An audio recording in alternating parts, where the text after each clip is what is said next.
Isayas, Kabanata 51. Ang sabi ni Yahweh, dinggin ninyo ako, kayo na naghahanap ng kaligtasan at humihingi ng tulong. Pagmasdan ninyo ang batong malaki na inyong pinagmulan. Tingnan ninyo ang pinaghuhukayan ng bato na inyong pinanggalingan. Inyong alalahanin ang ninuno ninyong si Abraham at ang asawa niyang si Sara na sa lahi ninyo'y nagluwal. Nang aking tawagin si Abraham, siya'y walang anak, ngunit pinagpala ko siya at pinarami ang kanyang lahi. Aking aaliwin ang Jerusalem at ang lahat ng nakatira sa gumuhong lunsod. Mula sa pagiging tila disyerto, gagawin ko itong tulad ng halamanan ng Eden. Maghahari roon ang kagalakan at pagpupuri, ang awitan at pasasalamat para sa akin. Pakinggan ninyo ako, aking bayan. Ihahayag ko ang kautusan at katarungan na magsisilbing tanglaw para sa lahat. Ang pagliligtas ko ay agad na darating, hindi na magtatagal, at ako'y magtatagumpay. Ako'y maghahari sa lahat ng bansa. Ang malalayong bansa ay naghihintay sa akin, at ang pagliligtas ko ang kanilang inaasahan. Sa dakong itaas, sa kalangitan kayo ay tumingin. Sa dakong ibaba, dito sa daigdig ay magmasid din.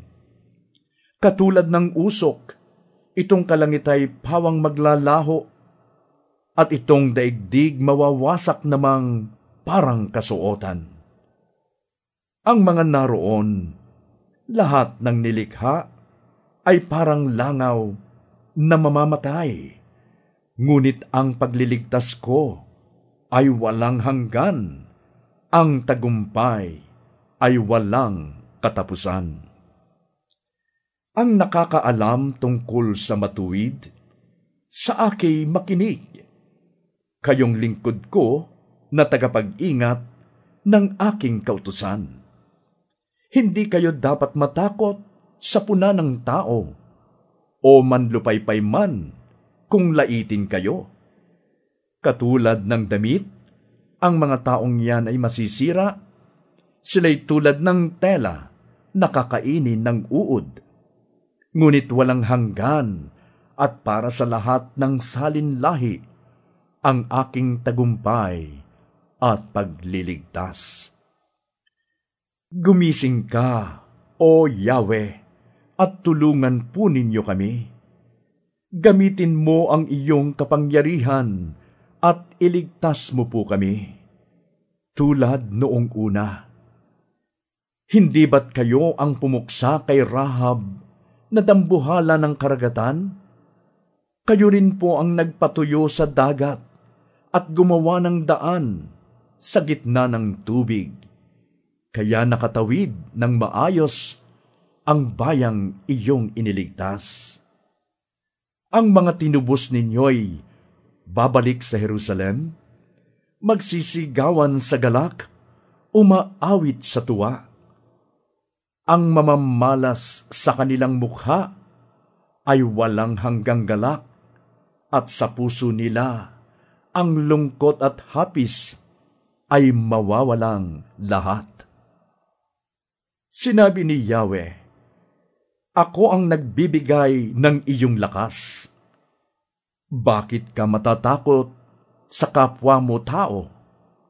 Mamamatay rin silang tulad ng damo. Bakit mo nilimot si Yahweh na lumikha sa iyo? Siya na naglatag ng kalangitan at naglagay ng pundasyon sa mundo. Bakit lagi kang takot sa nang aalipin? Dahil ba sa galit sila sa iyo? at gusto kang puksain? Ang galit nila'y huwag mong pansinin. Hindi na magtatagal, at ang mga bihag ay palalayain. Mabubuhay sila ng matagal, at hindi magkukulang sa pagkain. Ako nga si Yahweh, ang Diyos na sa iyo'y lumalang. Aking hinahalo ang pusod ng dagat, kaya umiingay ang mga alon. Ang pangalan ko'y Yahweh, na makapangyarihan sa lahat. Itinuro ko na sa iyo ang aking salita, upang ito'y maipahayag mo, at iingatan ka ng aking mga kamay. Ako ang naglatag nitong kalangitan, pati mga pundasyon ng buong daigdig. Ako rin ang naglagay. Sabi ko sa Jerusalem, ikaw ang aking bayan. Gumising ka, Jerusalem. Ikaw ay magbangon. Ikaw na umiinom sa kopa ng Diyos na napupuot. Inubos mo hanggang sa masaid ang laman niyon.